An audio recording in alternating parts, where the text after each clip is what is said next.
खबरें जो हमें सीधा जोड़ती हैं आपसे, जिनका आपकी जिंदगी पर होता है सीधा असर। खबर का मतलब है एक भरोसा, और आपका भरोसा है हमारी जिम्मेदारी। ATL टीवी, भरोसा अलवर का। नमस्कार, ATL टीवी के सभी दर्शकों का स्वागत है। खबरों के साथ मैं अर्चना जैन। बढ़ते हैं आज की हेडलाइंस के साथ।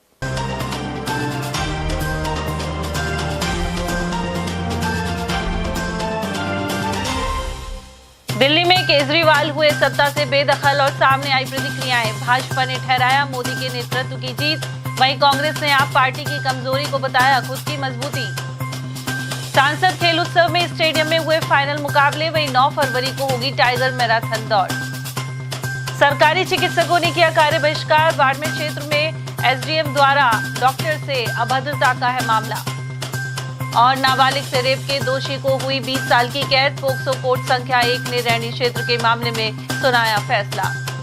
और अब खबरों को हम जानेंगे विस्तार से। भाजपा 27 साल बाद दिल्ली में सरकार बनाने जा रही है। दिल्ली में कुल 70 सीटों पर चुनाव हुआ था। यहाँ पूर्ण बहुमत के लिए 36 सीटों की जरूरत है और भाजपा इससे आगे निकल गई। केंद्रीय गृह मंत्री अमित शाह ने कहा है कि दिल्ली में झूठ का राज खत्म हो गया है और यह दिल्ली में विकास और विश्वास के एक नए युग की शुरुआत है। जबकि आम आदमी पार्टी प्रमुख और पूर्व CM अरविंद केजरीवाल ने जनादेश को स्वीकार करते हुए भाजपा को जीत की बधाई दी है। केजरीवाल को नई दिल्ली सीट से पूर्व CM साहिब सिंह वर्मा के पुत्र प्रवेश वर्मा ने हराया है। प्रवेश वर्मा अब नए CM की रेस में भी हैं। इसके अलावा मनीष सिसोदिया सहित केजरीवाल के कई सिपहसालार हार गए हैं। उधर दिल्ली चुनाव परिणाम को लेकर कांग्रेस और भाजपा के स्थानीय नेताओं ने प्रतिक्रिया व्यक्त की है। भाजपा जिला उपाध्यक्ष देशराज वर्मा के अनुसार दिल्ली की जनता प्रधानमंत्री नरेंद्र मोदी की कार्यशैली से प्रभावित है, जबकि केजरीवाल सिर्फ बयानबाजी कर रहे थे और विकास कार्य अटके हुए थे। इसके अलावा शराब घोटाले एवं बढ़ते प्रदूषण सहित यमुना की सफाई नहीं होने के भी प्रमुख मुद्दे रहे। वर्मा ने कहा कि अब दिल्ली में डबल इंजन की सरकार बन गई है और सभी वादे पूरे किए जाएंगे। सर, दिल्ली विधानसभा चुनाव संपन्न होने के बाद आज परिणाम आए हैं, जिसमें भारतीय जनता पार्टी प्रचंड बहुमत के साथ दिल्ली में सरकार बनाने जा रही है। पार्टी के आप जिले के उपाध्यक्ष हैं, क्या प्रतिक्रिया? देखिए, ये हम पहले आपको 2 दिन पहले भी कहा था मैंने कि हम जीत रहे हैं और अब सिद्ध हो गया और हम जीत गए। 47 सीटों पे आगे चल रहे हैं। मेरा मानना है कि हम 50 के लगभग हम सीट लेंगे, 50 सीट पूरा लेंगे, पूर्ण बहुमत की सरकार बनेगी। ये क्या दिल्ली में क्या था कि केजरीवाल के ये आडंबर से, केजरीवाल के झूठ से आम जनता परेशान हो चुकी थी और वो आए न आए दिन कुछ न कुछ बोलता रहता था। और मोदी जी का विजन साफ सुथरा था और जनता भी चाहती थी कि डबल इंजन की सरकार बने और वो डबल इंजन की सरकार बनाने में जनता का सहयोग रहा। मैं कहता हूं जनता को बहुत बहुत धन्यवाद कि मोदी के विजन में दिल्ली तक लाने का काम किया। सर, सर्वे जो था जी, भाजपा के जो नेता थे उनका मानना था कि 40 से 45 सीट हम जीतेंगे, जी, लेकिन जीत उससे बड़ी हुई है। तो आपको लगता है कि मीडिया का और भाजपा नेताओं का आकलन गलत साबित हुआ है, उससे बड़ी जीत मिली है? नहीं, गलत काम। लोग 50 के 47 के बाद मान रहे थे, तो वही आंकड़ा सर्वे बिल्कुल सिद्ध हुआ। सर्वे बिल्कुल सारा सही था। 6 के 6 सर्वे थे, 6 सर्वे 47 से 50 दिखा रहे थे, वो पूरा सही है। कहीं इसमें कोई 19-20 नहीं हुआ। देखिए, 2 बातें पत्रकारों को। दिल्ली की जनता मोदी जी के जो विजन है, मोदी जी सबका साथ सबके विकास की बात करते हैं, मोदी जी का जो क्लियर काम है उसको लेके जनता उससे प्रभावित थी और विकास चाहती है। अब दिल्ली के अंदर जो केजरीवाल ने आडंबर किया है उस आडंबर को खत्म हुआ है और भाजपा के साथ जनता खड़ी हुई है। ये बहुत अच्छी बात है। ये डबल इंजन की सरकार बनी है और मोदी जी अगर ऐसा ही रहे तो राजस्थान में और तो है ही पूरे भारत में बीजेपी का ही झंडा रहेगा, कांग्रेस और दूसरी पार्टियों का सफाया है। सर, दिल्ली में प्रदूषण बड़ा मुद्दा है, जमुना का जो गंदा पानी है वो बड़ा मुद्दा है और गंगा की सफाई का भी बड़ा मुद्दा है जी। आपको लगता है दिल्ली में डबल इंजन की सरकार बनने जा रही है जी, प्रदूषण में कमी आएगी, जमुना की गंगा की सफाई हो पाएगी? देखिए पत्रकार महोदय, जब दिल्ली में और सरकार बीजेपी की बन गई, केंद्र में सरकार बीजेपी की है, तो स्वाभाविक है काम तो होंगे ही और डबल इंजन की सरकार है, सारे काम होंगे। जनता का सबका साथ और सबका विकास की बात रखते हुए जमुना भी साफ होगी और युवाओं का, बेरोजगारों का, काश्तकारों का, सबका विकास करने में मोदी जी काम आएंगे और पूरा भारतीय जनता पार्टी का जो मंत्रिमंडल बना है वो एक एक कार्यकर्ताओं का ध्यान रखा जाएगा और सबके साथ काम होंगे। मैं बहुत खुश हूं कि आज दिल्ली में भी हमारी सरकार बनी है। उसके लिए आप पत्रकारों का बहुत योगदान रहा है, सबका, और मेरे और सभी को बहुत बहुत धन्यवाद। और इस जश्न में आप सब लोग शामिल हों, ऐसा मेरा मानना है। उधर इस अवसर पर कांग्रेस पार्टी जिला अध्यक्ष योगेश मिश्रा ने कहा है कि दिल्ली के अलावा पंजाब, हरियाणा, गुजरात और राजस्थान में आप पार्टी ने कांग्रेस को नुकसान पहुंचाया था, लेकिन इस बार दिल्ली में कांग्रेस का वोट प्रतिशत बढ़ा है। अब यहां आगामी समय में आप पार्टी कमजोर होगी और कांग्रेस पार्टी मजबूत होगी। तो दिल्ली विधानसभा चुनाव के परिणाम सामने आए हैं, जिसमें भारतीय जनता पार्टी सरकार स्पष्ट बहुमत के साथ बना रही है। कांग्रेस और आप पार्टी तमाम विपक्षी दलों की स्थिति काफी कमजोर रही। कांग्रेस पार्टी का खाता भी नहीं खुला। पार्टी के जिला अध्यक्ष हैं, क्या प्रतिक्रिया? देखिए, सबसे पहले तो मैं दिल्ली की जनता जनार्दन को धन्यवाद देता हूँ, उनका आभार व्यक्त करता हूँ, क्योंकि जनता जनार्दन का जो फैसला होता है वो सिरोधार्य होना चाहिए। रही बात खाता नहीं खुलने वाली, पिछली बार हमारा वोट परसेंटेज लगभग 4.5-5% था। इस बार हमारा वोट परसेंटेज डबल हो गया, 10% से प्लस है। तो जनता ने हमें दिल्ली में हमारा डबल कर दिया वोट परसेंटेज, और अगली बार निश्चित रूप से हम मजबूती से लड़ेंगे और हमारी सरकार दिल्ली में बढ़ेगी।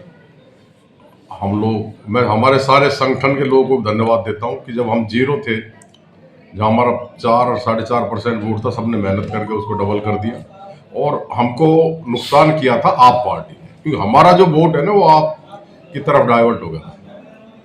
तो आप पार्टी का जब हिसाब निपटा है ना, तो अब आगे कांग्रेस बढ़ेगी, आप खत्म होगी और बीजेपी से कांग्रेस टक्कर लेगी, तभी जाके दिल्ली में कांग्रेस का राज बढ़ेगा। तो अगली बार हम बीजेपी को हराएंगे और कांग्रेस को सत्ता में लाएंगे, ऐसी हमें उम्मीद है। सर, इंडिया गठबंधन जो था उसमें बिखराव हुआ है। आप पार्टी, कांग्रेस पार्टी और एमएमआई वगैरह जितनी भी पार्टियां थी, तो वो सभी अलग अलग दिल्ली में चुनाव लड़े। अगर एकजुट होकर बिखराव नहीं है, गठबंधन लोकसभा चुनाव तक इनका था, बाद में ये सब लोग अपने अपने स्वार्थ के वशीभूत आकर के और कांग्रेस को नुकसान करने लग गए। अब देखिए, केजरीवाल जी से गठबंधन था तो उन्होंने हरियाणा में हमारे खिलाफ लड़े, हमारी सरकार बनी थी, इन्होंने हमारे वोटों को इन्होंने काटा। पंजाब में लड़े, पंजाब में इन्होंने हमें नुकसान किया, गुजरात में इन्होंने हमें नुकसान किया। तो ऐसे आप जैसी पार्टियों से तो गठबंधन नहीं हो तो ही ज्यादा ठीक है, क्योंकि तो हमें नुकसान करते गठबंधन करते। उधर किसान नेता शेर सिंह गंडूरा के अनुसार दिल्ली में भाजपा को ऐतिहासिक सफलता मिली है, साथ ही भाजपा को बेरोजगारी, महंगाई एवं प्रदूषण दूर करना चाहिए। उन्होंने कहा है कि दिल्ली के प्रदूषण के कारण अलवर भी प्रभावित होता है, वहीं एनसीआर क्षेत्र में अधिक से अधिक पौधरोपण की भी जरूरत है। दिल्ली विधानसभा चुनाव के परिणाम सामने आ गए हैं, जिसमें भारतीय जनता पार्टी प्रचंड बहुमत के साथ सरकार बनाते हुए दिख रही है। आप किसान नेता हैं, समाज के अध्यक्ष भी हैं, क्या प्रतिक्रिया? इस बारे में मेरा विचार ये है कि हमारे देश में प्रजातांत्रिक व्यवस्था के अनुसार चुनाव होते हैं और जनता के हाथ में वोट देने का पूर्ण अधिकार होता है। वो अपनी मर्जी से जिस पार्टी को जिताए, जिस उम्मीदवार को जिताए, वो चुनाव जीतता है। लेकिन इसमें ये भी है कि अब यहाँ भी डबल इंजन की सरकार बन चुकी है। दिल्ली में बीजेपी की पार्टी को बहुमत मिला है और आप पार्टी भी लड़ी थी, लेकिन वो चुनाव नहीं ज़्यादा 24 सीटें ले पाई, बहुमत बीजेपी को मिला। तो इसमें इनकी अब जिम्मेदारी बनती है दिल्ली सरकार की भी और केंद्र सरकार की भी, कि अब जनता को, जो जनता ने इनको बहुमत से जिताया है, उसके अनुसार जनता के हित में कार्य करे। जिसमें सबसे ज़्यादा जो काम करने की ज़रूरत है वो है बेरोजगार युवाओं को रोजगार उपलब्ध कराना, और दूसरा, जिस तरह से महंगाई बढ़ रही है उस महंगाई को रोके, क्योंकि मध्यम वर्ग इस देश में सबसे ज़्यादा परेशान है। तो इसमें इन सरकार को अगर जनता ने जिताया है तो जनता के हित में भी कार्य करने चाहिए। तो जिस तरह से दिल्ली में प्रदूषण की बड़ी समस्या है और जमुना का पानी वो जो बहुत ज़्यादा जहरीला हो चुका है, अब डबल इंजन की सरकार है, एक ही पार्टी की सरकार है, आपको लगता है कि प्रदूषण पर नियंत्रण शायद दिल्ली सरकार कर ले, क्योंकि अलवर तक इसका प्रभाव पड़ता है? हाँ, ये सही बात है कि प्रदूषण इतना ज़्यादा फैल चुका है, तो अलवर भी एनसीआर में आ रहा है, तो अलवर में भी प्रदूषण का काफ़ी असर रहता है। तो इस सरकार की जिम्मेदारी है कि यमुना को साफ कराए, जिससे प्रदूषण कम हो, और पेड़ पौधों की ज़्यादा लगाए तो प्रदूषण में थोड़ी कमी होगी, ऑक्सीजन ज़्यादा मिलेगी, तो आम नागरिक के लिए स्वास्थ्य के हिसाब से अच्छा है। उधर परिणामों को लेकर स्थानीय आमजन में भी उत्सुकता का माहौल देखा गया। अलवर सांसद खेल उत्सव में कबड्डी, कुश्ती, दौड़ और खो खो सहित अन्य खेलों के फाइनल मैच शनिवार को इंदिरा गांधी स्टेडियम में संपन्न हुए। इस मौके पर केंद्रीय मंत्री भूपेंद्र यादव ने कहा है कि खेल उत्सव में युवा और महिलाओं ने बढ़ चढ़कर भाग लिया है। वहीं देश के प्रधानमंत्री नरेंद्र मोदी विजन के अनुसार काम करने में लगे हैं। खेल उत्सव में स्थानीय प्रशासन का भी सहयोग रहा और यह सबकी सफलता है। उधर साइस्का टाइगर मैराथन के साथ रविवार को अलवर सांसद खेल उत्सव का समापन होगा। खेल उत्सव के दौरान सरकार की योजनाओं की जानकारी के लिए अलग अलग स्टॉल्स लगाए गए। उन्होंने अलवर कलेक्टर डॉक्टर आर्तिका शुक्ला को इन महिलाओं के उत्पादों का प्रचार करने का सुझाव दिया। ये कि हमारा अलवर सांसद खेल उत्सव बड़े उत्साह के साथ किया जा रहा है और आप देख ही रहे हो कि मैदान पर ये उत्साह है। प्रधानमंत्री जी के जो दो बड़े विषय हैं, एक उनका है खेलो इंडिया और एक है लखपति दीदी बनाने का अभियान। तो हमने आज पूरे अलवर जिले से हमारी जो सेल्फ हेल्प ग्रुप में महिलाएं लगी हुई हैं उनकी भी स्टॉल लगाई है। आपने देखा है बड़ी संख्या में महिलाएं आई हैं और इनके रोजगार को बढ़ाने के लिए भी हम एक बड़ा ट्रेनिंग प्रोग्राम अलवर में शुरू करने वाले हैं ताकि हमारी महिलाएं आर्थिक रूप से आत्मनिर्भर बने और नौजवान खेलें। सर, इस खेल में देखा गया कल फाइनल मैच हुआ, खिलाड़ियों को बहुत अच्छा उत्साह था। आज यहाँ भी बहुत अच्छा है, हजारों की संख्या में युवा है। किस तरह से खेल का संदेश आगे जाएगा? देखो, एक पॉजिटिव स्पिरिट के साथ काम करना चाहिए। सबके अंदर ताकत है, उस ताकत को आगे बढ़ाना चाहिए। और मैं बधाई देना चाहूंगा सारे हमारे कोचेस का, पीटीआई का, टीम का, यहाँ जिन्होंने भी इसमें सहयोग किया है कि पूरे अलवर ने इसको एक मूवमेंट की तरह अपनाया और मैं मानता हूँ ये लगातार चलेगा तो इसके बड़े अच्छे हमें पॉजिटिव परिणाम देखने को मिलेंगे। 9 में सर जीत के ये लोग सर इंटरनेशनल और नेशनल लेवल पर जाएंगे सर? धीरे धीरे कराएंगे। मैं मानता हूँ ये जो हमने अभी गेम कराए हैं, हमने कुछ खेल स्टेडियम्स के लिए पैसे भी दिए हैं और जब गर्मियों में बच्चे फ्री रहते हैं तो अलवर सांसद खेल उत्सव की तरह और प्रशासन के साथ सहयोग करके हम गाँव में अच्छे ट्रेनिंग कैंप कराएंगे, फिर जिसमें प्रतिभा होगी वो आगे बढ़ेगा। उधर इस दौरान बीजेपी के जिलाध्यक्ष अशोक गुप्ता, जिला प्रमुख बलवीर सिंह छिल्लर सहित काफी संख्या में पार्टी के नेता और कार्यकर्ता भी मौजूद रहे। गौरतलब है कि पिछले करीब 2 महीने से अलवर में सांसद खेल उत्सव का आयोजन जारी है। और वहीं एक दिन पूर्व अलवर सांसद खेल उत्सव में शामिल होने केंद्रीय युवा मामले एवं खेल राज्य मंत्री रक्षा खड़से भी आई थी। उन्होंने क्रिकेट प्रतियोगिता के फाइनल मुकाबले में विजेता टीमों को सम्मानित किया। साथ ही कहा है कि इस तरह के आयोजनों से खिलाड़ियों में छुपी प्रतिभाएं सामने आती हैं। उल्लेखनीय है कि वे वी शक्ति के बैनर तले क्रिकेट प्रतियोगिता का फाइनल मुकाबला सिरमौली रोड स्थित माउंट लिटरा जी स्कूल के खेल मैदान में खेला गया था।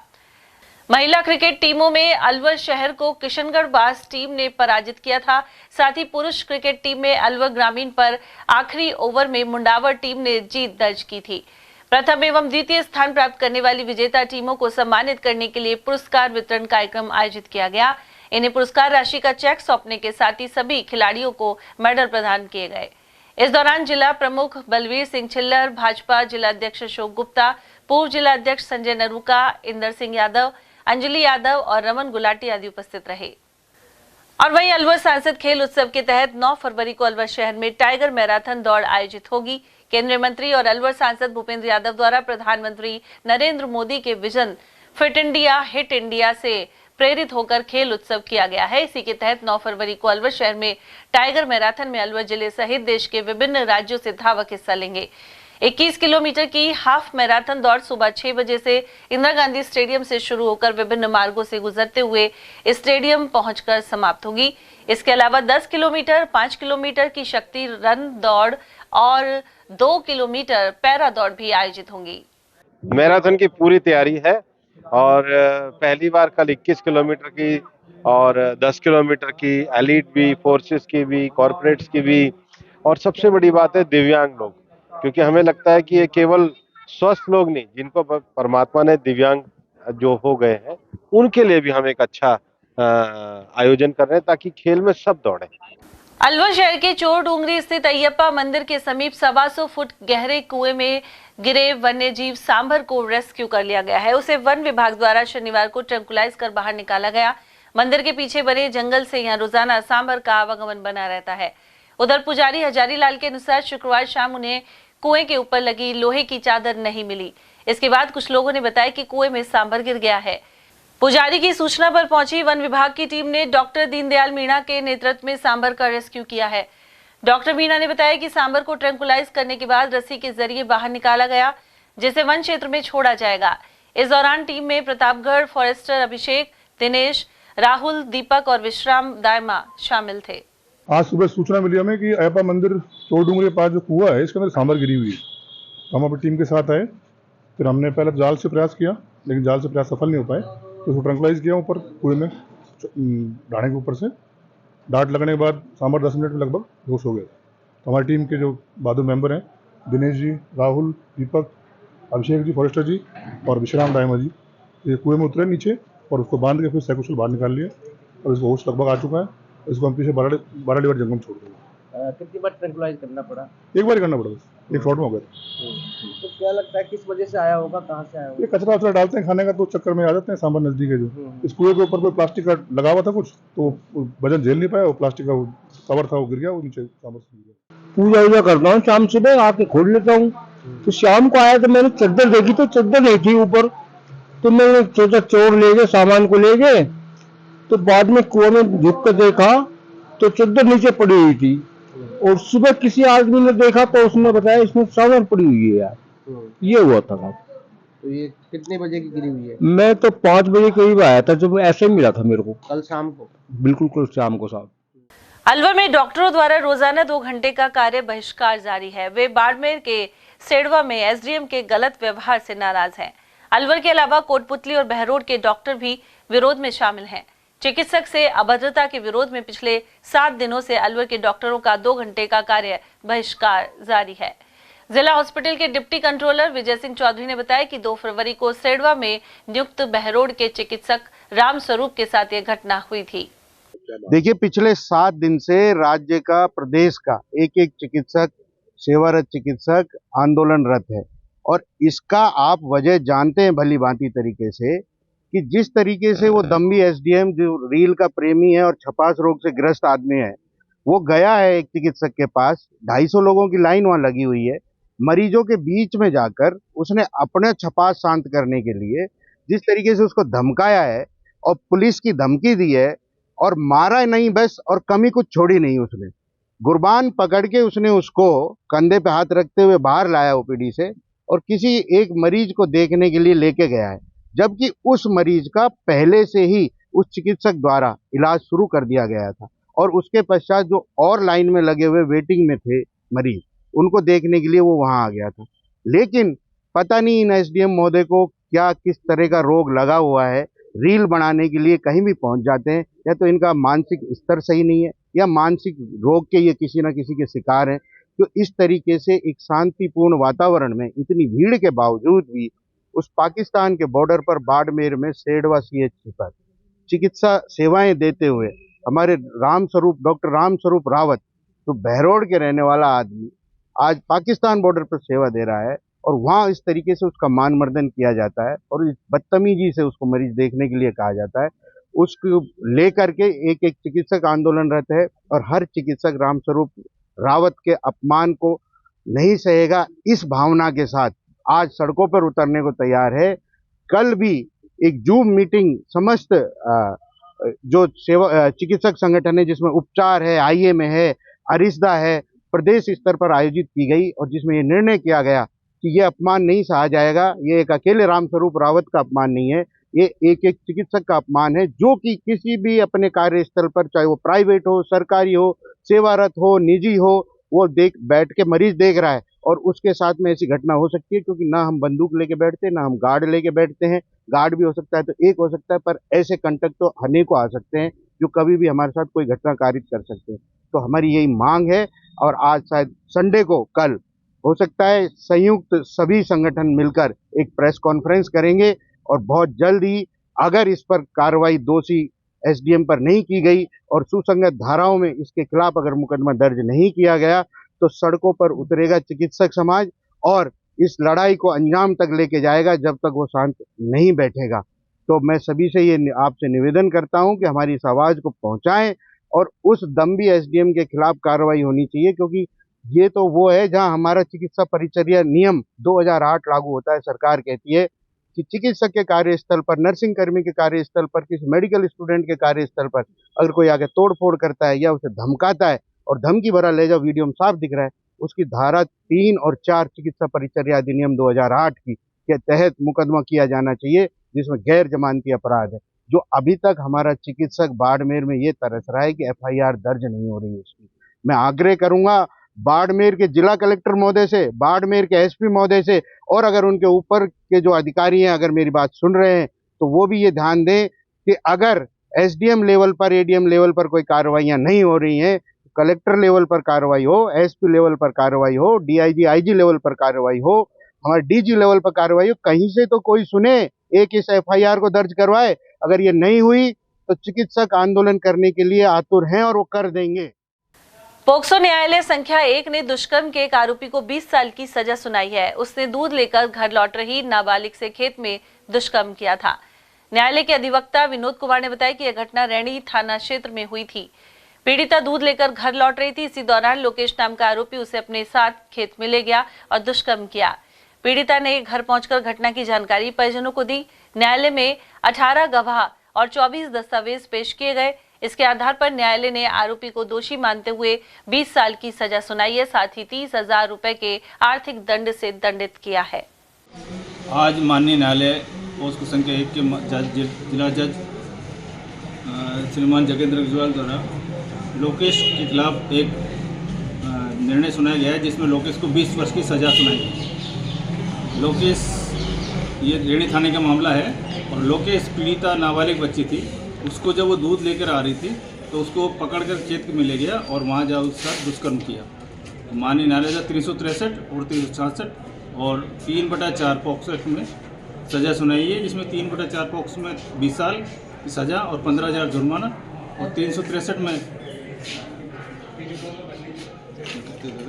2 वर्ष की और 5,000 जुर्माना, और 366 में 5 वर्ष की सज़ा और 10,000 जुर्माना। इस प्रकार कुल मिलाकर 30,000 जुर्माना किया। और इसमें 18 गवाह और 24 दस्तावेजों को प्रदर्शित करवाया गया। राजगढ़ पुलिस ने जान से मारने की नीयत से फायरिंग करने के 10,000 के इनामी आरोपी को 2 साथियों के साथ पकड़ा है। थानाधिकारी राजेश कुमार मीणा ने बताया कि 2 फरवरी को काली पहाड़ी निवासी अमित कुमार मीणा ने यह मामला दर्ज करवाया था। अमित अपनी कार से चिमरावली जा रहा था। मार्ग में स्कॉर्पियो गाड़ी में सवार बदमाशों ने रिवॉल्वर दिखाकर गाड़ी रुकवाने का प्रयास किया और उसके वाहन में टक्कर मार दी। पुलिस टीम ने मुख्य आरोपी मोहित एवं उसके 2 साथी अभय, मीना और सचिन को गिरफ्तार कर लिया है। इनके कब्जे से एक देशी कट्टा, 3 कारतूस और एक पिस्टल सहित घटना में इस्तेमाल गाड़ी को जब्त किया गया है। वहीं शातिरों के खिलाफ विभिन्न थानों में मामले दर्ज हैं। इन्हें शनिवार को न्यायालय में पेश किया गया।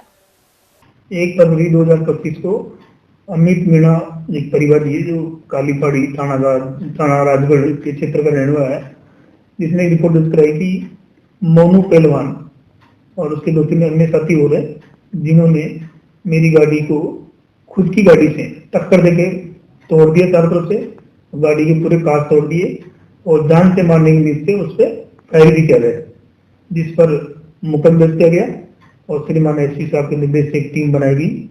इस टीम के द्वारा दिन रात मेहनत करके तीनों मुलजिमों को दस्तयाब करके बाद अनुसंधान को गिरफ्तार कर लिया। इसमें मेन लीडर मोनू पहलवान है, जो रेणी क्षेत्र का रहने वाला है, जो आले बेले का बदमाश है। इसके 5 से मुकदमे पहले भी आर्म्स एक्ट के दर्ज हैं। तीनों मुलजिम को अरेस्ट करके और इनसे एक पिस्टल, जिंदा कारतूस और एक देसी कट्टा, 3 कारतूस, सुबह में जो गाड़ी थी स्कॉर्पियो, उसको जब्त किया गया है। आज न्यायालय में पेश किया गया था, जो पुलिस रिमांड पर है।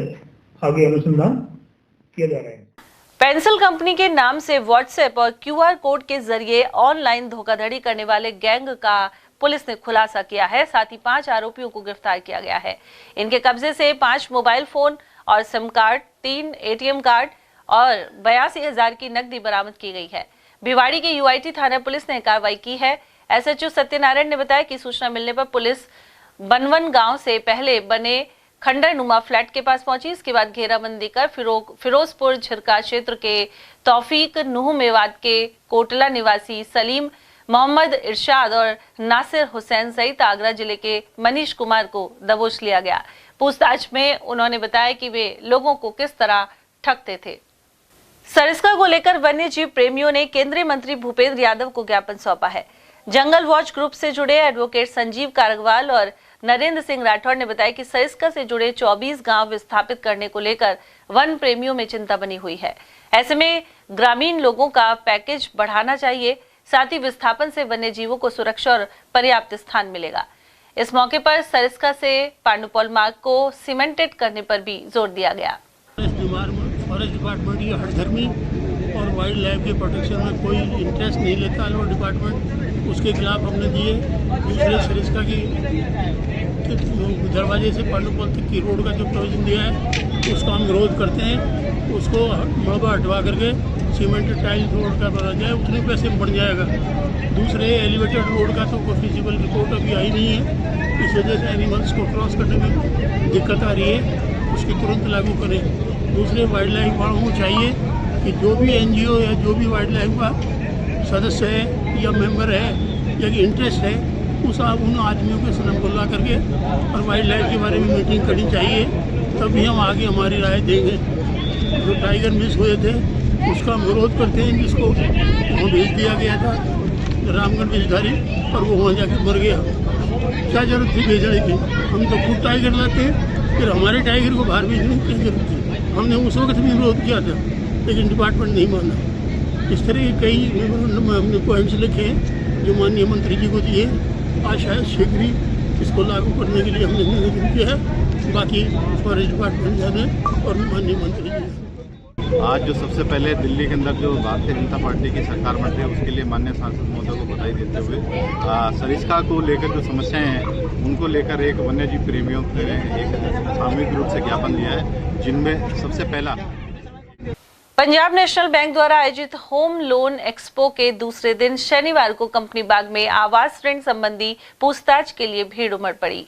मंडल प्रमुख गिरवर कुमार अग्रवाल ने बताया कि एक्सपो में आवास ऋण की 40 करोड़ से अधिक की लीड्स प्राप्त हुई हैं। इनमें से 8 करोड़ के लिए सैद्धांतिक स्वीकृति प्रदान की गई। साथ ही 60 लाख रुपए के 2 डिजिटल होम लोन मौके पर ही स्वीकृत किए गए। वहीं सोलर स्थापित करवाने के लिए 100 से अधिक लीड्स प्राप्त हुई। एक्सपो में जयपुर स्थित अंचल कार्यालय में SS सिंह महाप्रबंधक और प्रधान कार्यालय नई दिल्ली से DGM मुकुल अग्रवाल भी पहुंचे। मेले में कार कंपनियों द्वारा प्रदर्शित लेटेस्ट मॉडल के प्रति भी ग्राहकों का रुझान देखने को मिला। साथ ही बिल्डर से आवासीय योजनाओं के बारे में लोग जानकारी लेते दिखे। और यहाँ वक्त एक छोटे से ब्रेक का, आप देखते रहिए ATL TV। अलवर शहर में पहली बार एक ही छत के नीचे sports goods and sports wear का एकमात्र showroom stronger sports and wear, Dena bank के सामने, बस स्टैंड रोड, अलवर। यहाँ पर Nivia, Cosco, Spartan, SS, SG, Yonex आदि कंपनी के स्पोर्ट्स गुड्स एवं Shiv Naresh, select, volt, stronger आदि कंपनीज के स्पोर्ट्स वियर उपलब्ध हैं।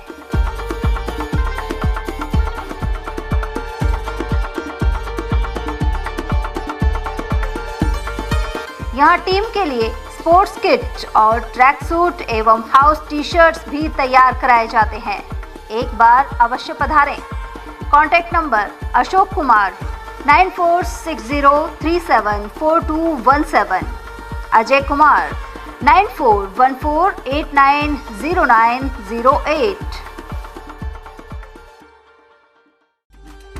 अलवर शहर का सबसे खूबसूरत banquet hall the Shehnai resort.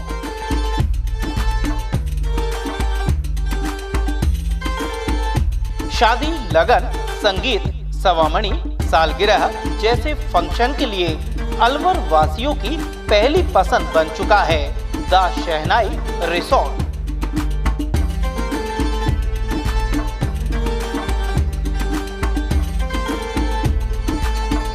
इसमें कवर्ड मंडप, 25 आधुनिक कमरे, छोटा पार्टी हॉल व रेस्टोरेंट भी है।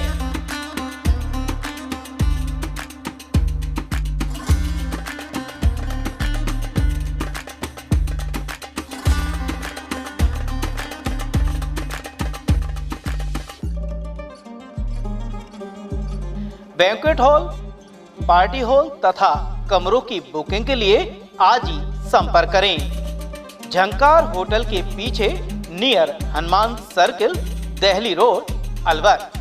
8094126636 and 8118822488। फर्नीचर का 32 साल पुराना जाना माना नाम राहुल डेकोर। यहाँ आपकी लाडली बिटिया के लिए अथवा अपने घर के लिए सभी प्रकार का सागवान का फर्नीचर उपलब्ध है।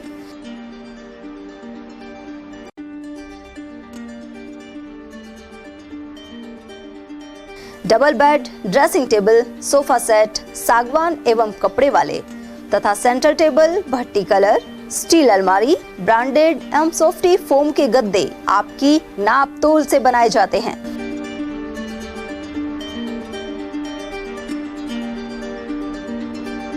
सभी सामान एक ही छत के नीचे उपलब्ध। हमारा पता है अलवर बोर्ड, जसवंत तिराहे से पहले, कटी घाटी, Alwar. Contact number 9414019769 and 9414019768। Doctor Shroff charity eye hospital Alwar द्वारा दी जाने वाली सुविधाएं जैसे RGHS, ESHS, TPA।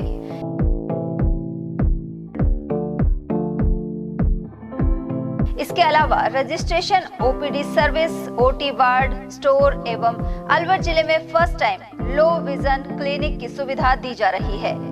Low vision aid clinic जो दिव्यांग बच्चों जिनकी निगाह बहुत सारे इलाज के बाद भी कम रह जाती है, उस ऐसे मरीजों के लिए या ऐसे बच्चों के लिए जो बेस्ट पॉसिबल जो डिवाइसेस होते हैं वो हमारे पास अवेलेबल है, जिससे हम ऐसे बच्चों का मदद कर सकते हैं।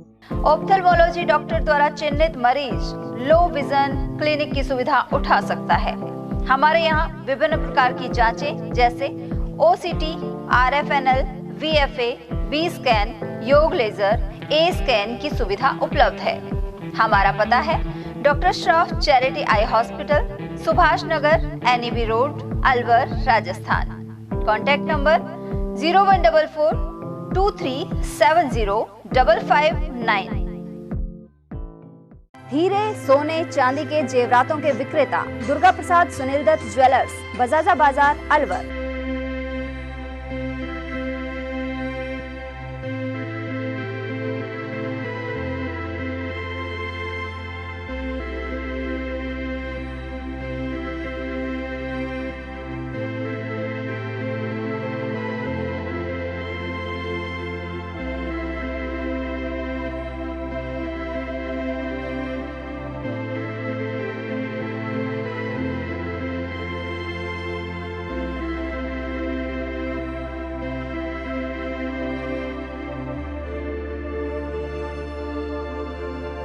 हीरे, सोने, चांदी के जेवरातों के विक्रेता दुर्गा प्रसाद सुनील दत्त ज्वेलर्स, बजाजा बाजार, अलवर।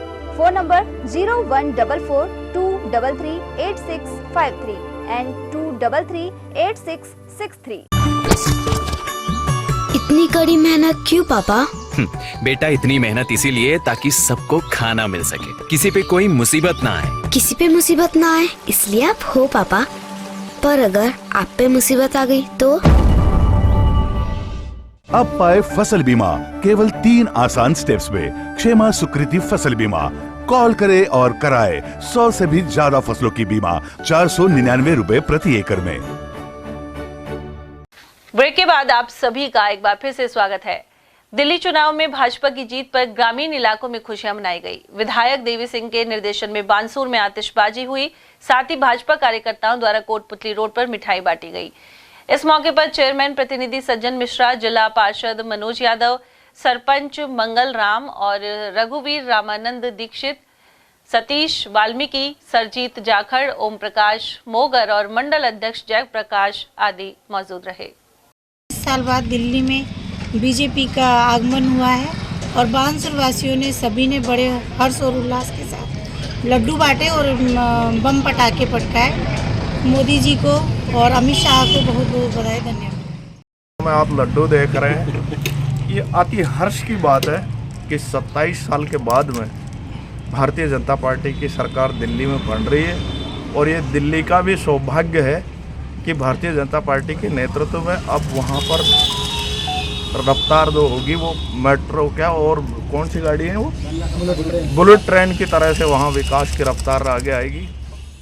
आज भारतीय जनता पार्टी के कार्यकर्ताओं द्वारा ये उत्सव के रूप में और खुशी के रूप में 28 साल के बाद में दिल्ली में भारतीय जनता पार्टी की सरकार शीर्ष नेताओं की मेहनत और स्थानीय कार्यकर्ताओं की मेहनत के द्वारा भारतीय जनता पार्टी की सरकार बनी है। उस खुशी में आज बानसूर में समस्त भारतीय जनता पार्टी के पदाधिकारी, कार्यकर्ता और जनप्रतिनिधि इकट्ठे हुए और लड्डू बांटे और पटाखे फोड़े। आज घर घर में भारतीय जनता पार्टी में बहुत खुशी है। केजरीवाल जी ने जिस समय प्रचार किया था, उन्होंने एक बात खुल के जनता के सामने रखी थी कि यदि आप कमल का बटन दबाएंगे तो मुझे जेल जाना पड़ेगा। तो आज दिल्ली की जनता ने ये फैसला कर दिया है कमल का बटन दबाकर कि केजरीवाल के लिए जगह दिल्ली में नहीं, वहाँ तिहाड़ जेल में है और निश्चित तौर पर उनको स्वयं ही जेल में चला जाना चाहिए। और वहीं दिल्ली विधानसभा चुनावों में भाजपा की जीत होने पर मंडल बिचगांवा ने अध्यक्ष राम अवतार गुप्ता के नेतृत्व में मिठाइयां वितरित की, साथ ही आतिशबाजी की गई। पार्टी नेता राम सिंह दिनकर ने बताया कि भाजपाई बिचगांवा बस स्टैंड पर एकत्रित हुए और पटाखे चलाए गए। इस दौरान जल सिंह जाट, जसराम मीणा, गोविंद सिंह पूनिया, श्याम सिंह सैनी, नवल किशोर जांगिड़ और मदन सैनी आदि की उपस्थिति रही। मालाखेड़ा के जमालपुर सहित अलवर की विजयनगर श्री राधेश्याम मित्र मंडली से जुड़े भक्त कुरुक्षेत्र पहुंचे। गौरतलब है कि कुरुक्षेत्र में भगवान श्री कृष्ण ने अर्जुन को गीता का उपदेश दिया था। इसी दौरान पांडवों की रक्षा करने और बर्बरी की परीक्षा लेने के लिए जिस वट वृक्ष के नीचे भगवान श्री कृष्ण पहुंचे, वह स्थान हरियाणा सरकार की ओर से संरक्षित है। यहाँ शीश के दानी बर्बरीक यानी बाबा श्याम के दर पर सुबह से शाम तक बड़ी संख्या में श्रद्धालु पहुंचते हैं। मंदिर के पास ही द्रौपदी कुंड स्थित है। वहीं ये भक्त 2 दिवसीय यात्रा के तहत महाभारत युद्ध स्थल और भीष्म पितामह के शरशैया स्थल सहित ब्रह्म सरोवर तीर्थ का भ्रमण करेंगे। भगवान श्री कृष्ण ने अपने कर्तव्य का निर्वहन करने के लिए अर्जुन को उपदेश दिया था, शिक्षा दी थी और गीता का ज्ञान दिया था। और उस गीता के अनुसार पूरे संसार के प्राणी आज उसका अनुसरण भी कर रहे हैं। आज हम कुरुक्षेत्र में मौजूद हैं और यहाँ पर हम देख रहे हैं कि भगवान श्री कृष्ण ने पांडवों का साथ देने और उनको विजय दिलाने के लिए बर्बरीक से किस प्रकार से उसकी परीक्षा ली और किस प्रकार से बर्बरीक ने कृष्ण जी को अपना शीश उतार कर दिया। यह वह स्थान है जहाँ पर बर्बरीक ने अपने शीश का दान किया था और शीश के दानी के नाम से बर्बरीक को जाना जाता है। यह 2 दिन का यहाँ पर कार्यक्रम है और शीश के दानी का यहाँ पर मंदिर सुबह से शाम तक श्रद्धालुओं की कतार लगी रहती है और यहाँ पर सुख समृद्धि की कामना करते हैं। और द्रौपदी का यहाँ एक कुंड भी बनाया हुआ है जो उसी समय का प्राचीन पौराणिक काल का है। मैं उदय सिंह कुरुक्षेत्र से। उधर इस मौके पर श्रद्धालुओं ने ब्रह्म सरोवर में स्नान कर महाभारत कालीन स्थानों का भ्रमण शुरू किया। साथ ही रात्रि को श्याम बाबा के भजन गूंजते रहे। मालाखेड़ा के चौमू स्थित भगवान नरसिंह के मंदिर में शनिवार को श्रीमद् भागवत कथा ज्ञान यज्ञ का शुभारंभ हुआ। महंत महेश व्यास ने बताया कि यहाँ भगवान राधा कृष्ण एवं श्री कलश की पूजा अर्चना की गई। भागवत पूजन के बाद कलश शोभा यात्रा निकली, जिसमें डीजे की धुन पर भजन सत्संग करते हुए श्रद्धालु चल रहे थे। कथावाचक महेश व्यास के अनुसार भागवत कथा सुनने से मनुष्य अपने कर्तव्यों का उचित निर्वहन करता है। वहीं 15 फरवरी तक यह कार्यक्रम चलेगा। और वहीं अकबरपुर कस्बे से बड़ी संख्या में श्रद्धालु प्रयागराज कुंभ स्नान और अयोध्या धाम दर्शन के लिए रवाना हुए। भगवान श्री राम के जयकारे लगा रहे भक्तों में खासा उत्साह नजर आया। श्रद्धालु श्याम दत्ता और विक्रम पटेल ने बताया कि अकबरपुर से बड़ी संख्या में श्रद्धालु बस द्वारा जा रहे हैं। यह भक्त पहले अयोध्या धाम मंदिर पहुंचकर भगवान रामलला के दर्शन करेंगे और इसके बाद कुंभ में स्नान करने के लिए पहुंचेंगे। आज अकबरपुर से हमारी बस रवाना हो रही है कुंभ के लिए। पहले हम जाएंगे अयोध्या, वहाँ से फिर हम महाकुंभ स्नान करने के लिए यहाँ से बस प्रस्थान करेंगे। तो आप मतलब कल दर्शन करके फिर परसों सीधा हमारा स्नान है। तो कितने दिन का आपका टूर? 3 दिन का टूर है। तो कितने अपने जा रहे हैं? यहाँ से करीबन 52-53 बंदे जा रहे हैं अकबरपुर से।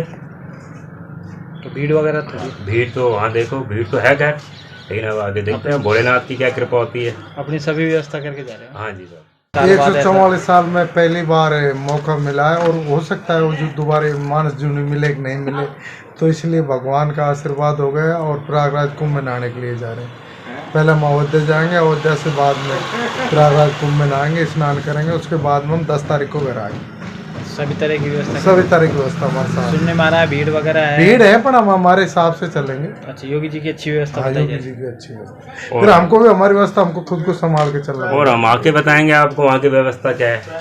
वैसे तो अच्छा ही सुन रहे हैं। अकबरपुर सीएससी में शनिवार को सुबह 9 से 11 बजे तक डॉक्टरों की हड़ताल के चलते मरीज परेशान नजर आए। अनेक रोगी वापस लौट गए और कई मरीजों ने 2 घंटे तक अस्पताल खुलने का इंतजार किया। हालांकि इमरजेंसी में अन्य सुविधाएं उपलब्ध रहीं। यहां मौजूद मरीज कालीचरण गुप्ता, प्रेम देवी और बनवारी ने अपनी परेशानी का इजहार किया। उधर डॉक्टर गौरव कुमार अग्रवाल ने बताया कि बाड़मेर जिले में एसडीएम द्वारा डॉक्टर के साथ अभद्र व्यवहार को लेकर आंदोलन जारी है। साथ ही सरकार से कड़ी कार्रवाई की मांग की जा रही है। देखिए, हड़ताल हमारी 9 से 11 आज पेन डाउन स्ट्राइक रखी गई है, और पूर्व में भी जैसा कि मैंने बताया था कि 9 से 11 ही पेन डाउन स्ट्राइक थी।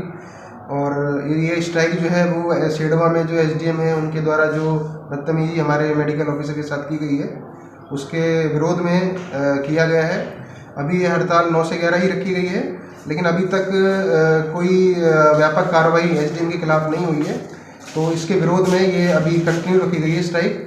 आगे जो भी हमारे सीनियर जो हैं उनसे जो भी इंस्ट्रक्शन आते हैं हम उसको फॉलो करेंगे, आगे उसके अनुसार ही स्ट्राइक को कंटिन्यू किया जाएगा। आज 9 से 11 ही रखी गई है। आज हमारे यहाँ 9 से 11 डॉक्टर साहब ने जो हड़ताल की है, कोई एसडीएम साहब के द्वारा किसी मेडिकल अधिकारी के साथ जो बदतमीजी की गई है राजस्थान के अंदर, उस वजह से आज उन्होंने 9 से 11 हड़ताल रखी। इससे पहले भी 8 से 7 दिन पहले भी रखी गई। हमारा सरकार से अनुरोध है कि ऐसे अधिकारी को तुरंत कार्रवाई की जाए, ताकि उनकी लड़ाई में हमारी आम जनता परेशान न हो। आप देखिए, काफ़ी लोग भीड़ में मरीज परेशान हैं, उनसे खड़ा होने की स्थिति में भी नहीं है। हमारा अनुरोध है सरकार से कि ऐसे अधिकारियों के खिलाफ कानूनी कार्रवाई की जाए। साथ में यदि डॉक्टर भी कुछ अपने आप में ज़्यादा नहीं मानते, उनके खिलाफ भी कानूनी कार्रवाई की जाए। 11 बज के ज़्यादा सीरियस मरीज बैठा है हमारे सामने, सुबह से बाट देख रहे हैं, पता नहीं कब तक खोलेंगे। अच्छा, तो जो कोई पंगाबाजी करता है तो उसी से बात करो ना, हमको पब्लिक को क्यों परेशान करते हो। वो इतनी नौबत आई पड़ी है जो मैं तो बहुत तबीयत खराब हो रही है, मेरे तो मर भी किसी नौबत आ रही है मेरे को। कितनी देर हो गया आपको? वो को तो 1 घंटा हो गया बैठते हैं। तो अभी तक बंद है?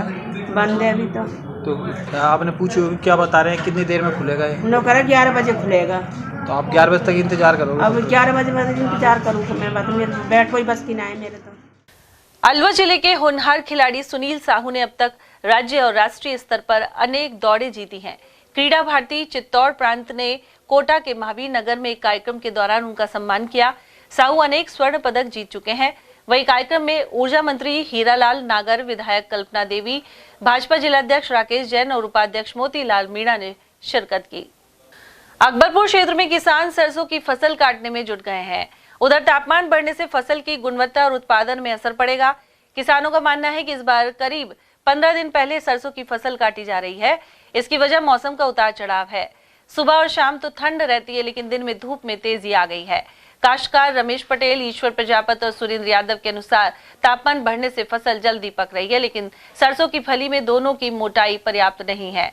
उधर आत्मा परियोजना उप निदेशक संदीप कुमार शर्मा ने बताया कि मौसम इस बार फसल के अनुकूल नहीं रहा है। वहीं सरसों की फसल जल्दी पकने से उत्पादन में भी फर्क पड़ेगा। सरसों की फसल की बात करें तो अब मौसम में अचानक परिवर्तन देखने को मिल रहा है, क्योंकि जल्दी गर्मी के तेवर देखने लगे हैं। जहां अभी जो फरवरी माह पूरे सर्दी रहती थी और मार्च के अंत तक सर्दी रहती थी, लेकिन अब ऐसा देखने को मिल रहा है कि मौसम ने अचानक पलटी खाई है और गर्मी के तेवर बढ़ गए हैं, जिसमें किसान भाई की जो सरसों है वो पक चुकी है और जल्दी पकने की वजह से अब वो काटने लगे हैं।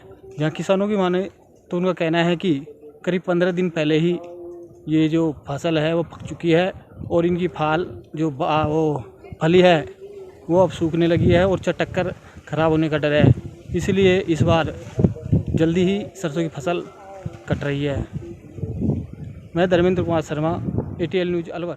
क्योंकि अब कैसा है, गर्मी अब पहले तो क्या लेट तक पूरी फरवरी तक चलती थी गर्मी, अब कैसा आधी फरवरी में ही ख़त्म होने लग गई सर्दी। तो इस कारण गर्मी की वजह से जल्दी पकने लग गई सिरसों और कटने लग गई सिरसों ज़्यादातर। किसान भाई राम राम, मेरा नाम रमेश है, मैं ग्राम धावाला अकबरपुर का रहने वाला हूँ। तो हम खेती किसानी करते रहते हैं। तो अब की बार कुछ जैसे सरसों की बुआई की थी 15 अक्टूबर के आसपास, तो जैसे ही अगर से सर्दी का लंबा दौर चलता तो ये देरी से कटाई पे होती, लेकिन जैसे ही अब फरवरी का महीना लगा है, तापक्रम में बहुत एकदम तेज़ी आई है, तो सरसों समय से पूर्व मतलब लावणी कटाई पे आने की तैयारी में हो गई, भूरी भूरी पड़ने लगी और करीब 15 दिन का रेफरेंस अब सरसों कटाई में आ जाएगा। जैसे 15 दिन बाद आती है, अगर मौसम ठंडा रहता और टेम्परेचर हल्का रहता तो टेम्परेचर बढ़ने से सरसों थोड़ा जल्दी आ रही है। तो किसान भाई अभी से अपनी सरसों कटाई की तैयारी की व्यवस्था रखें, जिससे समय पर कटाई करके सरसों फैलने से बच जाए। हवा भी चल रही है, हवा से फर्क पड़ रहा है। बिल्कुल बिल्कुल, जैसे कि कई बार क्या होता है कि सरसों की ऐसी किस्में हैं जो उसकी फलियां तुरंत खिल जाती है, जैसे भूरी भूरी पड़ी और ये हवा चलती है और तापक्रम से चटक जाती है, चटकने से उनका दाना खुल जाता है। तो ऐसे में किसान भाई ध्यान रखें कि भाई जैसे ही एक भूरे भूरे रंग में सरसों होए तो उसको समय रहते काट लें, जिससे और काट के इकट्ठा करते हैं, जिससे वो खेत में नहीं फैले। नहीं तो सरसों की फली क्या होती है, हल्की सी तापक्रम या हल्की सी हवा या झटका लगने से खुल जाती हैं और दाना फैल जाता है। अब की बार मौसम जो फसलों के अनुकूल नहीं है, अब की बार गर्मियाँ जो जल्दी चालू हो गई है। इस महीने में थोड़ी ठंड रहती थी, जिससे फसलों को पकने में कोई समस्या नहीं होती थी। अब की बार गर्मी के अचानक से बढ़ने की वजह से फसलों में के पकने में काफ़ी समस्या है, तो इससे कहीं ना कहीं किसान जमींदार को बहुत ज़्यादा नुकसान है। जल्दी फसल पक गई है। हाँ, इस बार जल्दी फसल पक रही है। सरसों की फसल पक गई है, वो समय से पहले पक गई है। गेहूं का भी यही हाल, अगर यही हाल रहा तो गेहूं भी जल्दी से पक जाएंगे, लेकिन उसमें ठीक तरह से जो फसल होनी चाहिए वो नहीं हो पाएगी। सरसों कटने लग गई है ना। सरसों की कटाई कई जगह पे चालू है और धीरे धीरे अब इस मौसम के बदलाव के कारण जल्द से जल्द और सब जगह सरसों आ जाएगी। सकट क्षेत्र के देवती स्थित तिवाड़ी मोहल्ले में शुक्रवार रात्रि खाटू श्याम बाबा का जागरण आयोजित हुआ। इस मौके पर खाटू श्याम जी, हनुमान जी, गणेश जी और दुर्गा माता का भव्य दरबार सजाया गया। जागरण की शुरुआत आबानेरी के कलाकार कमलेश तिवाड़ी ने गणेश वंदना सुनाकर की। साथ ही जयपुर के मीनू जायसवाल, कल्पना शर्मा और बबलू शर्मा ने बाबा श्याम एवं हनुमान जी के भजन गाकर वातावरण को भक्तिमय बना दिया। वहीं हनुमान जी, राधा कृष्ण, कृष्ण सुदामा और शिव पार्वती की जीवंत झांकी निकाली गई। जागरण का समापन महाआरती के साथ हुआ, साथ ही प्रसाद वितरित किया गया। भजन संध्या में आने वाले श्रद्धालुओं ने श्याम दरबार में अपनी हाजिरी लगाकर मन्नतें मांगी। इस मौके पर जिला परिषद सदस्य राजेंद्र तिवाड़ी, सरपंच मुकेश मंडावरी, कन्हैया लाल, रामजी लाल, गिरिराज प्रसाद, दिनेश, उमेश और रोहित आदि भक्त उपस्थित रहे। भिवाड़ी के समाजसेवी ग्यासीराम गुप्ता को Subhash Chandra Bose national service excellence award से नवाजा गया है। गुप्ता पिछले 38 सालों से गायों एवं पशु पक्षियों सहित जरूरतमंद व्यक्तियों की सेवा में लगे हुए हैं। उनकी सेवाओं को देखते हुए देश के लगभग 22 राज्यों में 153 सम्मान पत्र प्रदान किए जा चुके हैं। टपुकड़ा सीनियर स्कूल के समीप नाले में गिरे एक नंदी को बामुश्किल बाहर निकाला गया। कस्बे वासियों का कहना है कि यह नाला 4 से 5 फुट गहरा है, साथ ही इसमें बच्चे आदि भी गिर सकते हैं। जागरूक नागरिक लीलू तंवर ने नाले के पानी की निकासी और इसे ढके जाने की मांग उठाई है। साथ ही कहा कि नाले की वजह से स्कूल की संपत्ति का नुकसान हो रहा है। उधर नंदी को निकालने में सुभाष तंवर, हंसराज, उन्नस और करतार सिंह सहित आदि सभी ने सहायता की। अलवर के स्कीम 10 में श्री सोमेश्वर महादेव मंदिर परिवार की ओर से 3 दिवसीय फागुन महोत्सव होगा। शनिवार को मंदिर में प्रेस वार्ता के दौरान अध्यक्ष राकेश सैनी ने जानकारी दी। उन्होंने बताया कि 13 फरवरी को शहर के जगन्नाथ मंदिर से 1100 महिलाओं सहित विशाल कलश यात्रा निकाली जाएगी। वहीं 14 फरवरी को संदीप सुल्तानिया के कथा वाचन के लिए अखंड ज्योति प्रज्वलन के साथ ही हवन कुंड बनवाए जाएंगे। 15 फरवरी को विजयनगर मैदान में श्याम बाबा का विशाल महोत्सव होगा। इसमें मुंबई से लखवीर सिंह लखा, हेमंत ब्रजवासी और नम्रता करब आदि गायक बाबा के भजनों की प्रस्तुति देंगे। 2025 में त्रिदिवसीय रंग रंगीला फागुन महोत्सव, श्री शाम अखंड ज्योति पाठ और श्री शाम जागरण की तैयारी है, जिसमें 13 तारीख को हम कलश यात्रा होगी जो जगन्नाथ जी मंदिर तिरुपोलिया से होती हुई कार्यक्रम स्थल विजयनगर मैदान जेल चौराहे पर पहुंचेगी। 13 तारीख को बाबा के अखंड ज्योति पाठ का आयोजन होगा जो सुबह 9:30 बजे से चालू होकर और शाम तक का ये प्रोग्राम रहेगा। अगले दिन हवन 108 हवन कुंड है जिसमें हवन किया जाएगा बाबा के नाम का। 15 तारीख को बाबा का विशाल कीर्तन होगा जिसमें लखवीर सिंह जी लखा बम्बई से, हेमंत ब्रजवासी मुंबई से, नम्रता कारवा, विकास अग्रवाल जी, नरेंद्र संजय शर्मा जी बाबा के गुणगान करेंगे। ये आयोजक श्री सोमेश्वर महादेव मंदिर परिवार उनके द्वारा आयोजित किया जा रहा है। रंग रंगीला फागुन महोत्सव 2025 13, 14, 15 को हम करने जा रहे हैं, जिसमें 13 तारीख को भव्य विशाल कलश यात्रा जिसमें 1100 महिलाओं को शामिल करने का लक्ष्य लिया है। ये कलश यात्रा पुराने जगन्नाथ जी मंदिर से शुरू होकर होप सर्कस से काशीराम से भगत सिंह से अंबेडकर होती हमारे कार्यक्रम स्थल विजयनगर मैदान पहुंचेगी। 14 तारीख को हमारा अखंड ज्योति पाठ का कार्यक्रम शुरू होगा, वो सुबह 9:30 बजे से शुरू करेंगे और इसके कथावाचक होंगे संदीप सुल्तानिया, जिसमें हमारा लक्ष्य है 111 जोड़े और भी अधिक होंगे। 111 जोड़े तो हो ही जाएंगे, इससे ज़्यादा भी होने की संभावना। इसी दिन हमारा भंडारे का भी आयोजन रहेगा जो दोपहर 1 बजे से शुरू होगा और शाम को 4-5 बजे तक चलता रहेगा। 15 तारीख को सुबह हम जो भी हवन पे बैठेंगे वो 108 हवन कुंडियां बना के वो करेंगे। और वहीं अलवर शहर और मालाखेड़ा क्षेत्र से बस के जरिए प्रयागराज के लिए श्रद्धालु रवाना हुए। श्रद्धालु दल के संयोजक सुरेश पाड़ा ने बताया कि इस दौरान जय गंगा मैया के नारे भक्ति भाव के साथ लगाए गए। भक्त प्रयागराज पहुंचकर स्नान और पूजा पाठ करेंगे और इसके बाद वापस अलवर के लिए रवाना होंगे। 60 सवारियां महाकुंभ में स्नान करने के लिए जा रही है। वृद्ध पेंशन 60 से ऊपर है, सारे वृद्ध है और वरिष्ठ है, इन सबको रवाना कर रहे हैं। कल सुबह पहुंच जाएंगे, दिन भर वहीं रुकेंगे कुंभ में बनाई महाराज जी आश्रम में और सुबह वहाँ से 9 बजे बस रवाना होगी, शाम तक आएगी। और गंगा मैया। अलवर के राजश्री कॉलेज मैदान में जारी एथलेटिक्स प्रतियोगिता का शनिवार को समापन हो गया। युवरानी महेंद्र कुमारी एथलीट समिति और इंडियन मास्टर्स एथलेटिक्स की ओर से हुए टूर्नामेंट के समापन पर मुख्य अतिथि पूर्व विधायक कृष्ण मुरारी गंगावत रहे, जबकि अध्यक्षता जिला कांग्रेस कमेटी के अध्यक्ष योगेश मिश्रा ने की। इस अवसर पर विजेता खिलाड़ियों को प्रमाण पत्र और मेडल प्रदान किए गए। समिति के अध्यक्ष जीत कौर सांगवान एवं सचिव ने बताया कि प्रतियोगिता में 22 राज्यों के करीब 1780 खिलाड़ियों ने भाग लिया। इसका शुभारंभ पूर्व केंद्रीय मंत्री भंवर जितेंद्र सिंह ने किया था। तो सब टूर्नामेंट जीत कर मैडम अच्छे से कर दिया। इसको रहने के लिए और खाना बहुत अच्छे से कर दिया। टूर्नामेंट को इवेंट्स सबको इन टाइम में हो गया। They are all feel happy, kids are enjoyed a lot. They are participating in the each of the 4 events from 30 years to 100 years तक पार्टिसिपेट किया। स्वर्गीय युवरानी महेंद्र कुमारी जी की जो है 20वीं जयंती हमने खेल के रूप में मनाई है और ये हर बरस हम खेल के रूप में मनाते आए हैं। अब की बार हमारे साथ जो है MIA Indian national master athletics के हमारे साथ जुड़े हैं। इनकी 44वीं गेम है, तो हमने दोनों ने मिलकर ये गेम्स यहाँ करवाया है और बहुत ही अच्छा गेम्स हुआ है। सभी खिलाड़ियों का बहुत अच्छा सहयोग रहा है। सभी ने जो है प्रेम से अपना खेल खेला है और अपनी ताकत के बल पे ये मेडल जीत के यहाँ से लेके गए हैं।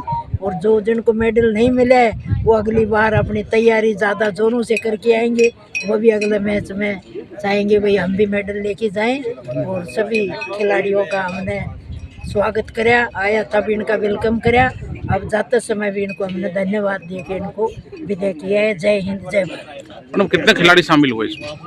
हमारे यहाँ खिलाड़ी हुए हैं 1780 खिलाड़ियों ने भाग लिया है और 22 प्रदेशों के खिलाड़ियों ने भाग यहाँ लिया है।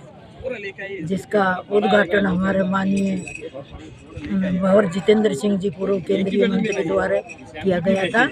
और आज समापन जो है, समापन के समय हमारे पूर्व विधायक कृष्ण मुरारी गंगावत जी मुख्य अतिथि थे और अध्यक्षता जो है हमारे योगेश मिश्रा जी ने अध्यक्षता की है, जिला कांग्रेस कमेटी के अध्यक्ष। उधर जिला कांग्रेस कमेटी के अध्यक्ष योगेश मिश्रा ने बताया कि युवरानी महेंद्र कुमारी ने सांसद रहते हुए विकास किया। वे खेलों और समाज सेवा के क्षेत्र में भी अग्रणी थी। हम तो कहते कुछ है, करते कुछ है और बताते कुछ है, और खिलाड़ी जो कहता है वो ही करता है। और अगर वो कहता है जो कोई उसकी बात को नहीं माने तो छो हो जाता है, नाराज हो जाता है। तो मैं खिलाड़ियों का बहुत दिल से सम्मान करता हूं। आप लोग अलवर जिले में हिंदुस्तान के 22 स्टेटों के खिलाड़ी शायद पहली बार इकट्ठे हुए हैं। और चलते चलते एक बार फिर से नजर डालेंगे आज की हेडलाइंस पर।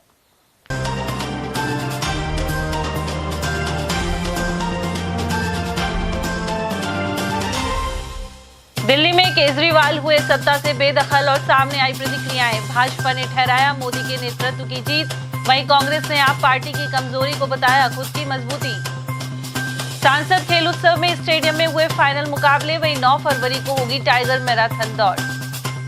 सरकारी चिकित्सकों ने किया कार्य बहिष्कार, बाड़मेर क्षेत्र में एसडीएम द्वारा डॉक्टर से अभद्रता का है मामला। और नाबालिग से रेप के दोषी को हुई 20 साल की कैद, पोक्सो कोर्ट संख्या 1 ने रैनी क्षेत्र के मामले में सुनाया फैसला। इसी के साथ खबरों में आज इतना ही। दीजिए अर्चना जैन को इजाजत। नमस्कार।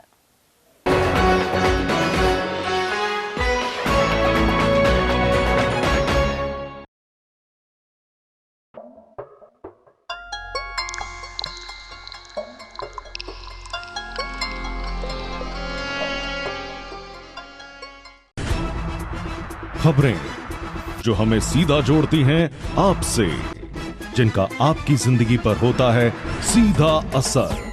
खबर का मतलब है एक भरोसा, और आपका भरोसा है हमारी जिम्मेदारी।